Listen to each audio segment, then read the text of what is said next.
नमस्कार दोस्तों, एक बार फिर से आप सभी का स्वागत है आपके अपने चैनल डिजर्व पॉइंट एकेडमी में। मैं सुमित भट्ट और आज के इस सेशन में हम जिस टॉपिक पर बात करने वाले हैं वो है बहुत ही ज़्यादा important, that is surface area and volume. जैसा कि आप सभी जानते हैं कि ये जो टॉपिक है ना सिर्फ आपके क्लास के पॉइंट ऑफ व्यू से इम्पॉर्टेंट है, वरन आपकी ज़िंदगी में आने वाले जितने भी कॉम्पिटिटिव एग्ज़ाम्स हैं उनका एक बहुत ही महत्वपूर्ण हिस्सा होता है सरफेस एरिया एंड वॉल्यूम। और अधिकांश बच्चों को जो यहाँ पर बहुत ज़्यादा परेशानी झेलनी पड़ती है वो है इसके फॉर्मूलों को लेकर, कि इसके फॉर्मूलों को याद करना बहुत ही ज़्यादा जटिल काम होता है। तो चलिए आज के सेशन में मैं आप लोगों से कुछ ऐसी ही बातें करने वाला हूँ कि जिसके बाद आप लोग कभी ज़िंदगी भर सरफेस एरिया एंड वॉल्यूम के फॉर्मूले नहीं भूलेंगे। तो चलिए स्टार्ट करते हैं हमारे इस सेशन को। Let's begin.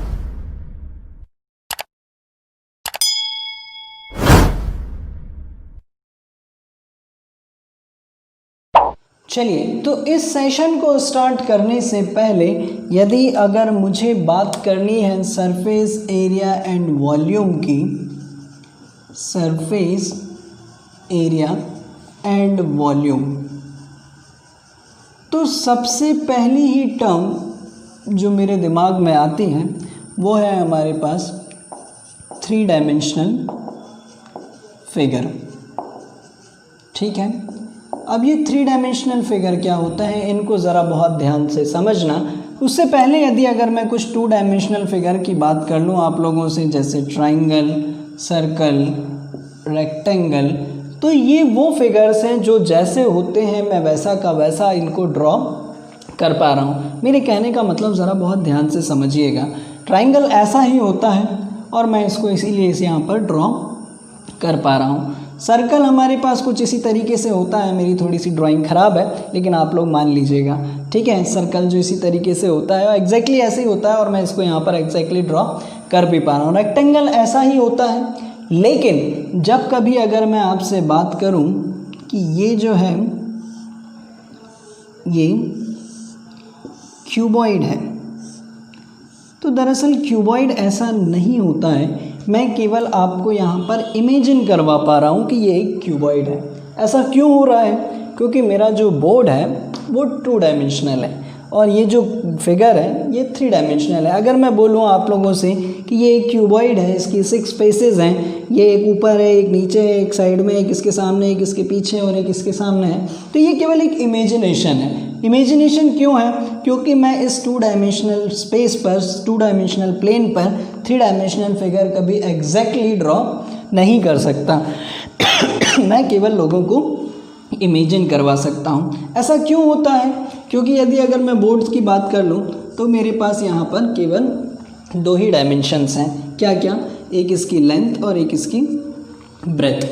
ठीक है, इसी तरीके से अगर मैं 3 डायमेंशन की बात करूं तो 3 डायमेंशन जो होते हैं हमारे पास लेंथ, ब्रेथ और ये क्या है हमारे पास हाइट, और ये क्या है इसकी ब्रेथ। और ये तीनों ही डायमेंशंस म्यूचुअली परपेंडिकुलर होते हैं और ये भी चीज़ मैं केवल आपको यहाँ पर इमेजिन करवा सकता हूँ। ठीक है, इसका परफेक्ट एग्जाम्पल अगर आप लोगों को देखना है कि ये जो 3 डायमेंशनल 3 एक्सिस जो होते हैं ये कैसे होते हैं, तो आप अपने रूम के किसी भी कॉर्नर को देखिएगा तो वहाँ पर आप लोगों को एग्जैक्टली उसकी हाइट भी दिखाई देगी, उसकी लेंथ भी दिखाई देगी और उसकी ब्रेथ भी दिखाई देगी, और साथ ही साथ वो तीनों म्यूचुअली परपेंडिकुलर भी दिखाई देंगे।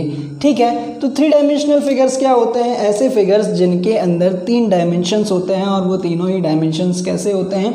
म्यूचुअली परपेंडिकुलर होते हैं। चलिए इसके बाद कुछ और बात कर लेते हैं हम कि जब कभी भी अगर हमारे पास सरफेस एरिया एंड वॉल्यूम की बात की जा रही है तो हमें यहाँ पर जो 3 चीज़ों पर फोकस करना है वो है हमारे पास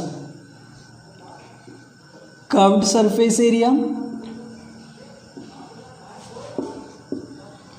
जिसको हम लोग लेटरल सरफेस एरिया भी बोलते हैं, लेटरल सरफेस एरिया। ठीक है, कई जगहों पर इसे CSA और इसे LSA शॉर्ट फॉर्म में लिखते हैं। उसके बाद आता है हमारे पास टोटल सरफेस एरिया या फिर होल सरफेस एरिया। क्लियर?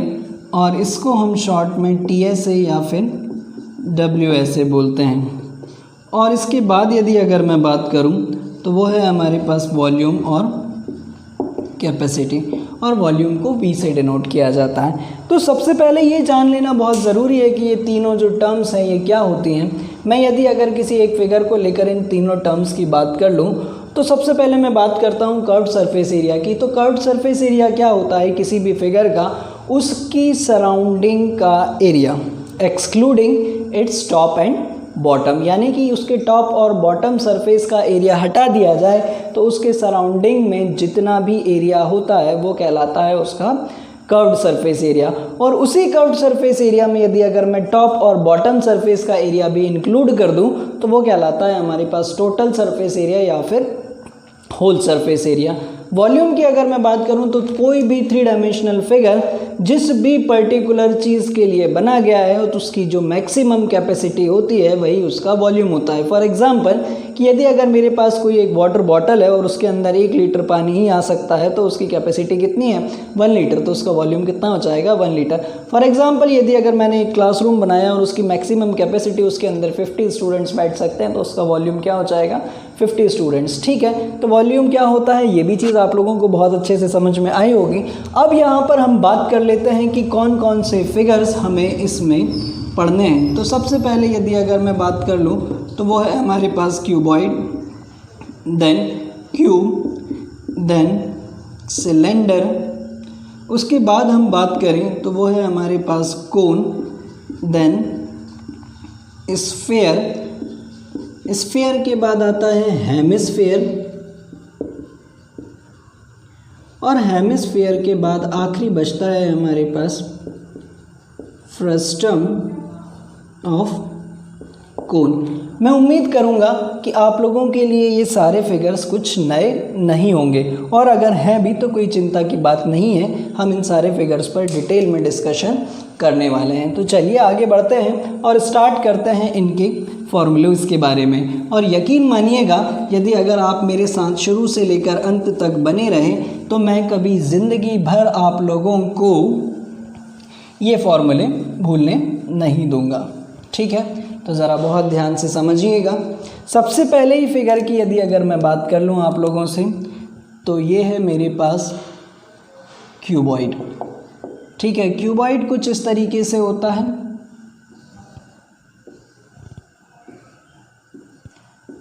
और इसको स्टार्ट करने से पहले मैं कुछ प्रॉपर्टीज़ इसकी बता दूं। क्यूबॉइड के अंदर 6 फेसेस होती हैं, सारी की सारी फेसेस रेक्टेंगल शेप की होती हैं, और रेक्टेंगल का एरिया लेंथ इनटू ब्रेथ होता है। ठीक है, मैं यहाँ पर बात कर लूँ तो यदि अगर ये एक 3 डायमेंशनल फिगर है तो मुझे इसके तीनों डायमेंशन क्लियरली मेंशन होनी चाहिए। ये क्या है लेंथ, ये है ब्रेथ, और ये है इसकी हाइट।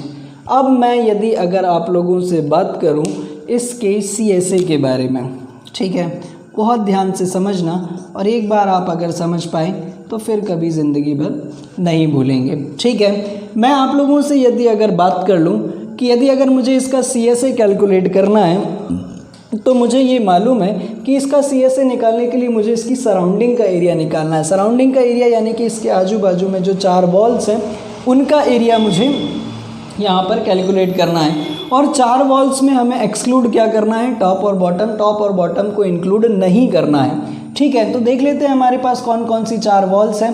तो सबसे पहले यदि अगर मैं इस पीछे वाली वॉल की बात करूं, है ना, जो सबसे पीछे है, तो उसके पास आप लोगों को कौन कौन से 2 डायमेंशंस दिखाई दे रहे हैं, लेंथ और हाइट। तो उसका एरिया कितना हो जाएगा हमारे पास, लेंथ इनटू हाइट। ये ठीक उसी तरीके से जिस तरीके से हमारे पास रेक्टेंगल का एरिया होता है, उसके जो भी 2 डायमेंशंस हैं उनका मल्टीप्लिकेशन। और अब मुझे ये मालूम है कि यदि अगर ये एक क्यूबॉइड है तो जितना एरिया इसके पीछे वाली वॉल का होगा उतना ही एरिया इसके सामने वाली वॉल का होगा। तो इस एरिया में मैं 2 का मल्टीप्लाई कर दूँ तो ये आ गया मेरे पास 2 वॉल्स का एरिया। चलिए ठीक, आगे बढ़ते हैं। फिर मैं इस साइड वाली वॉल की बात कर लूँ, ये वाली वॉल, इसके पास 2 डायमेंशंस मुझे कौन कौन से दिखाई दे रहे हैं, ब्रेथ और हाइट। तो इसका जो एरिया है वो कितना है मेरे पास, ब्रेथ इनटू हाइट। और मुझे ये भी बहुत अच्छे से मालूम है कि जितना एरिया इसका होगा उतना ही एरिया इसके सामने वाली वॉल का होगा। तो मैं इसमें भी 2 का मल्टीप्लाई कर दूँ। ठीक है, ये 2 वॉल्स, ये 2 वॉल्स मेरे पास आ गई 4 वॉल्स। और इन 4 वॉल्स का एरिया आ जाने के बाद मैं इनको थोड़ा सा स्टैंडर्ड फॉर्म में लिख लेता हूँ। यहाँ से मैंने 2 कॉमन ले लिया और h कॉमन ले लिया, तो अंदर क्या बचा, l प्लस b। किताबों में कुछ इसी तरीके से लिखा मिलता है। अब कभी आप भूल भी जाएं तो भी आप इसे आसानी से डेराइव कर सकते हैं। इसके बाद यदि अगर मैं बात कर लूँ आप लोगों से TSA की, तो TSA में भैया हमेशा ध्यान रखिएगा कि CSA तो इंक्लूड होता ही होता है, ठीक है, यानी कि 2h l प्लस b तो आएगा ही, साथ में क्या इंक्लूड हो जाएगा, टॉप और बॉटम सरफेस का एरिया भी, है ना। तो यहाँ पर बॉटम सरफेस देख लीजिए कौन कौन से 2 डायमेंशंस दिखाई दे रहे हैं आपको, लेंथ और ब्रेथ। तो इसका एरिया कितना हो जाएगा, लेंथ और ब्रेथ। और इन केस ऑफ क्यूबॉइड जितना एरिया हमारे पास बॉटम सरफेस का होगा उतना ही एरिया उसकी टॉप सरफेस का भी होगा। तो इसमें भी आप 2 का मल्टीप्लाई कर दीजिए। तो 4 वॉल्स तो ये थी ही ऑलरेडी, साथ ही साथ यहाँ पर 2 वॉल्स और इंक्लूड हो गई। तो इसको भी थोड़ा सा स्टैंडर्ड फॉर्म में लिख लेते हैं हम। इस h को अंदर में मल्टीप्लाई कर दूँ तो l into H plus B into H plus L into B. इसी तरीके से कुछ किताबों में लिखा हुआ मिलता है 2 into length into breadth plus breadth into height plus height into length. तो ये भी अब बहुत अच्छे से आप लोगों के दिमाग में बैठ गया होगा। आगे बढ़ते हैं वॉल्यूम की तरफ, और वॉल्यूम को बताने से पहले मैं आप लोगों को एक कॉन्सेप्ट की तरफ और ले जाता हूँ जो आप लोग प्रीवियस क्लासेस में ऑलरेडी पढ़ चुके हैं, दैट इज़ सिमेट्री। अब सिमेट्री क्या होती है ज़रा इसको बहुत ध्यान से समझिएगा। मेरे हाथ में एक पेपर है ना, और ये जो पेपर है यदि अगर मैं बात कर लूँ तो ये किस शेप का है, एक रेक्टेंगल शेप का है। सिमेट्री का मतलब क्या होता है, ऐसे फिगर्स जिनको मैं उनकी दोनों एक्सिस के थ्रू फोल्ड करने पर वो इक्वली डिवाइड हो जाए। फॉर एग्जांपल यदि अगर मैं इसको इस तरीके से फोल्ड कर लूँ तब भी ये इक्वली डिवाइड हो जाएगा, और यदि अगर मैं इसको इस तरीके से फोल्ड कर लूँ तब भी ये इक्वली डिवाइड हो जाएगा, है ना। तो कहने का मतलब ये है कि यदि अगर मेरे पास एक कोई रेक्टेंगल है तो मैं उसको ऐसे फोल्ड करूं या ऐसे फोल्ड करूं वो इक्वली डिवाइड हो जाएगा। तो ऐसे सिमेट्रिक फिगर, ऐसे फिगर जो सिमेट्रिक होते हैं उनका वॉल्यूम निकालना बहुत आसान होता है। और ज़रा इसको बहुत ध्यान से समझिएगा, अब कभी ज़िंदगी में आप सिमेट्रिक फिगर्स का वॉल्यूम नहीं भूलने वाले, है ना। तो ऐसी कंडीशन में वॉल्यूम जो होता है उसमें कुछ नहीं करना आपको, area of base into height कर देना है बस, ठीक है। तो यहाँ पर देख लेते हैं, ये एक सिमेट्रिक फिगर है, इसके बेस का एरिया कितना है, लेंथ इनटू ब्रेथ, और इसमें सिर्फ मल्टीप्लाई करना है आपको इसकी हाइट का। चलिए एक और प्रैक्टिकल एग्जांपल मैं बताता हूँ आपको। ये जो है मेरे पास ये क्या है, एक क्यूब है ना, और जैसा कि हम सभी को मालूम है कि क्यूब के सारे डायमेंशंस इक्वल होते हैं और इसकी सारी फेसेस स्क्वायर शेप की होती है ना, और स्क्वायर का एरिया कितना होता है, ए स्क्वायर, है ना। तो अब मैं बेस का एरिया भी यही होगा ए स्क्वायर, और यदि अगर मुझे इसका वॉल्यूम निकालना होता तो मैं इसमें इसकी हाइट का मल्टीप्लाई कर देता, और हाइट भी कितनी है, ए। तो ऐसी परिस्थिति में वॉल्यूम ऑफ क्यूब कितना हो जाएगा, ए क्यूब। चलिए एक और एग्जाम्पल बताता हूँ। ये क्या है, सिलेंडर, ये भी एक सिमेट्रिक फिगर है, इक्वली डिवाइड किया जा सकता है दोनों एक्सिस के थ्रू। तब ऐसी परिस्थिति में इसके बेस का एरिया कितना है, बेस कैसा है, सर्कुलर, और सर्कल का एरिया कितना होता है, पाई आर स्क्वायर, और इसमें सिर्फ मल्टीप्लाई करना है आपको इसकी हाइट का, volume of cylinder pi are square h. चलिए अब मैंने जब अगर क्यूब बना ही लिया है तो मैं इसके फॉर्मूले भी आप लोगों से डिस्कस कर ही लेता हूँ, ठीक है। तो सबसे पहले यदि अगर हम CSA की बात करें, और CSA में हमारे पास 4 वॉल्स का एरिया निकालना होता है, और एक वॉल का एरिया जो है वो कितना है, ए स्क्वायर। तो स्वाभाविक सी बात है 4 वॉल्स का एरिया कितना होगा, 4a स्क्वायर, यही होता है CSA ऑफ क्यूब। इसी तरीके से यदि अगर हम बात कर लें TSA, तो अब तो तुरंत आपका ही दिमाग दौड़ने लगा होगा कि TSA में आती हैं 6 वॉल्स, और 6 वॉल्स का एरिया 6a स्क्वायर। तो ये है हमारे पास CSA ऑफ क्यूब, और ये है हमारे पास TSA ऑफ क्यूब। और वॉल्यूम में ऑलरेडी आपको बता ही चुका हूँ ये क्या था, वॉल्यूम ऑफ क्यूब। तो बढ़ते हैं हमारे नेक्स्ट फिगर की तरफ, वो है सिलेंडर। उससे पहले मुझे ये सब रफ करना पड़ेगा, और मुझे उम्मीद है कि आपको अब ये सब नोट करने की भी ज़रूरत नहीं होगी। चलिए तो देखते हैं हम इसके बाद नेक्स्ट फिगर, वो है हमारे पास सिलेंडर, और सिलेंडर के CSA TSA इसके बारे में चर्चा करेंगे हम, और वॉल्यूम तो मैं ऑलरेडी आपको इसका बता चुका हूँ। तो चलिए देख लेते हैं हम सिलेंडर कैसा होता है। कुछ इस तरीके का, और अमूमन हम बहुत बार क्या होता है जब मार्केट वगैरह में घूमते हैं और वो कुछ एडवर्टीज़मेंट वाले पेपर्स बांटते रहते हैं, अपने अपने पॉम्पलेट जिसे हम कहते हैं, तो हम उसे कई बार तो पढ़ते हैं और कई बार नहीं पढ़ते हैं, लेकिन एक काम ज़रूर करते हैं, उसको फोल्ड करके एक सिलेंडर ज़रूर बना लेते हैं। ऐसे ही करते हैं ना, वो जो पेपर हमें मिलता है उसको फोल्ड कर कर आके पता नहीं क्या करते हैं उसका। ठीक है, तो देखते हैं हम। तो जब कभी भी अगर हमें एक सिलेंडर बनाना हो तो हमें ज़रूरत पड़ती है एक रेक्टेंगुलर शीट की। अब जब रेक्टेंगुलर शीट को हम फोल्ड करते हैं इस तरीके से, तब कहीं जाकर बनता है वो एक सिलेंडर। तब ऐसी परिस्थिति में उसकी जो लेंथ होती है वो कन्वर्ट होती है किसमें?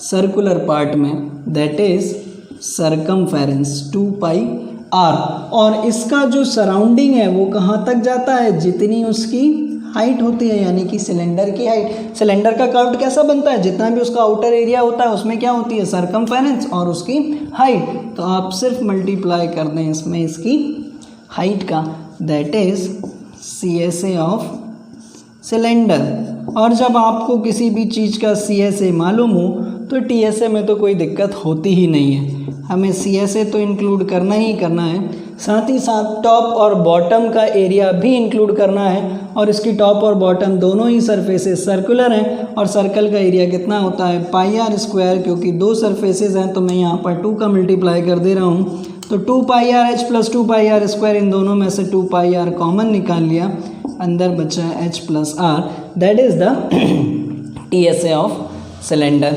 वॉल्यूम की अभी अभी हमने बात करी, बेस का एरिया इनटू हाइट, तो ये कितना होता है? πr²h। आई होप आप लोगों को ये भी बहुत अच्छे से समझ में आया होगा, और इसे भी शायद नोट करने की कोई ज़रूरत नहीं है, और आपको लगता है तो आप लोग प्लीज़ वीडियो को पॉज करके इसे नोट कीजिएगा। बढ़ते हैं आगे। इसके बाद हम बात करते हैं कोन की। ठीक है, तो कोन बनाने के लिए क्या होता है, ज़रा इसको बहुत ध्यान से समझिएगा। हमें सबसे पहले ज़रूरत पड़ती है एक राइट ट्रायंगल की। ठीक है, इस राइट ट्रायंगल में हमारे पास, इसको अगर मैं थोड़ी देर के लिए नाम दे दूं R, और ये H। ठीक है, और ये है मेरे पास slant height, that is L। अब इससे कोन कैसे बनता है? जैसे ही मैं इसको यहाँ से पकड़ के 360 डायरेक्शन में रोटेट कर दूं, तो ये जो पूरा हमारे पास बनता है ये क्या कहलाता है? कोन। तो अब यहाँ से एक चीज़ तो क्लियर है, यदि अगर मैं इसमें पाइथागोरस थ्योरम लगा दूँ तो L² = R² + H², यानी कि L बराबर √R² + H², that is slant height of cone. ठीक है, उसके बाद यदि अगर हम बात करें यहाँ पर CSA की, तो अभी अभी थोड़ी देर पहले हमने देखा सिलेंडर, तो मैं यहाँ पर ज़रा कुछ कलाकारी करता हूँ, और यहाँ पर मैंने इस कोन को कन्वर्ट कर लिया एक सिलेंडर में। तो मैं यहाँ पर एक्चुअली तो आपको नहीं बता सकता, लेकिन इमेजिन ज़रूर करा सकता हूँ कि इस पूरे सिलेंडर के अंदर आपको 3 कोन दिखाई दे रहे होंगे, एक ये रहा, एक ये रहा, और एक ये रहा। ठीक है, तो एक कोन, एक सिलेंडर जो है वो 3 कोन से मिलकर बनता है। ठीक है, तो यहाँ पर ज़रा समझने वाली बात यह है कि जब हमने सिलेंडर बनाया था तो उसकी जो लेंथ थी वो कन्वर्ट हुई थी किसमें? 2πr में, है ना। ऐसा क्यों हुआ था? क्योंकि सिलेंडर के पास 2 सरफेसेस थी, लेकिन कोन के पास तो केवल एक बॉटम सरफेस ही है, टॉप पर तो कुछ होता ही नहीं है। तो आप 2πr की जगह पर सिर्फ क्या लीजिएगा? πr। और ये कहाँ तक गया? जितनी इसकी स्लेंट हाइट थी, इसके कर्व्ड में क्या है? स्लेंट हाइट ही है ना, मेन हाइट तो है नहीं। मेन हाइट तो ये होती है, लेकिन वो अंदर की तरफ है, और कर्व्ड हमें बाहर का जो सराउंडिंग एरिया होता है वो लेना पड़ता है। तो यहाँ पर क्या आ जाएगा? L, πr L। तो CSA ऑफ कोन जो होता है वो होता है हमारे पास πr L। अब यदि अगर हम बात कर लें TSA की, तो वो तो बहुत ही ज़्यादा आसान होता है। इसमें सिर्फ क्या इंक्लूड करना है, टॉप और बॉटम सरफेस एरिया। तो टॉप पर तो कुछ है ही नहीं, बॉटम सरफेस सर्कुलर है और सर्कल का एरिया क्या होता है पाई आर स्क्वायर। तो ऐसी सिचुएशन में यदि अगर मैं पाई आर कॉमन ले लूँ तो यहाँ पर बचने वाला है मेरे पास L plus R, that is the TSA of cone. ठीक है, आगे बढ़ते हैं हम वॉल्यूम की तरफ। ये इम्पॉर्टेंट है, इसको ज़रा बहुत ध्यान से समझना। अब चूँकि कोन जो है वो एक सिमेट्रिक फिगर नहीं है, हम इसको ऐसे तो इक्वली डिवाइड कर सकते हैं लेकिन ऐसे इक्वली डिवाइड नहीं कर सकते हैं। तो अब ऐसी परिस्थिति में क्या करना है, फिर ज़्यादा दिमाग लगाने की ज़रूरत नहीं है। अभी अभी हमने देखा कि एक सिलेंडर जो है वो 3 कोन से मिलकर बनता है, यानी कि एक कोन जो होता है वो 1/3 पार्ट होता है किसका, सिलेंडर का। तो वॉल्यूम ऑफ कोन जो होता है 1/3 volume of cylinder, that is 1/3 pi are square h. Cylinder का वॉल्यूम क्या होता था, 1/3 पाई आर स्क्वायर एच। तो उम्मीद करूंगा कि अब आप कभी कोन के फॉर्मूले भी नहीं भूलने वाले हैं। तो चलिए रुख करते हैं हमारे नेक्स्ट फिगर की तरफ, दैट इज़ स्फीयर। आप लोग इसे पॉज करके नोट कीजिएगा। इसके बाद हम बात करते हैं स्फीयर की, और स्फीयर के बारे में कुछ इंटरेस्टिंग फैक्ट्स मैं आप लोगों को बता दूं। स्फीयर कुछ इस तरीके से होता है ना, जैसे कि बॉल होती है हमारे पास, आप सभी लोगों ने देखी होगी। और स्फीयर के अंदर कोई CSA TSA नहीं होता है, ये सब जगह से एक ही जैसा होता है, टॉप बॉटम सराउंडिंग सब एक जैसे ही होता है। ठीक है, तो इसके लिए जो टर्म यूज़ किया जाता है वो होता है सरफेस एरिया। ठीक है ना। और कभी अगर ऐसा मिले भी आपको क्वेश्चन में कि CSA TSA WSA LSA, तो उन सब का मतलब स्फीयर के केस में सिर्फ क्या होता है, सरफेस एरिया। और ये एक प्रैक्टिकल एक्टिविटी है कि एक स्फीयर जो है वो 4 सर्कल से मिलकर बनता है और एक सर्कल का एरिया पाई आर स्क्वायर होता है। तो इसके जो सरफेस का एरिया होने वाला है वो कितना होगा, जब एक सर्कल का एरिया पाई आर स्क्वायर तो 4 का कितना होगा, 4 पाई आर स्क्वायर। आप लोग कभी नहीं भूलेंगे। वॉल्यूम पार्ट जो है वो बहुत इंटरेस्टिंग है और बहुत कम जगह आपको इसका डेरिवेशन देखने को मिलेगा, क्योंकि ये भी एक लैब एक्टिविटी है। और मुझे अधिकांश बहुत अच्छे से मालूम है कि बहुत सारे स्कूलों में, लगभग 90% स्कूलों में मैथ्स लैब होती ही नहीं है। तो जहाँ पर ये सारी चीज़ें बता पाना मुश्किल है, तो अधिकांश टीचरों के लिए यही काम होता है कि इस फॉर्मूले को याद कर लो।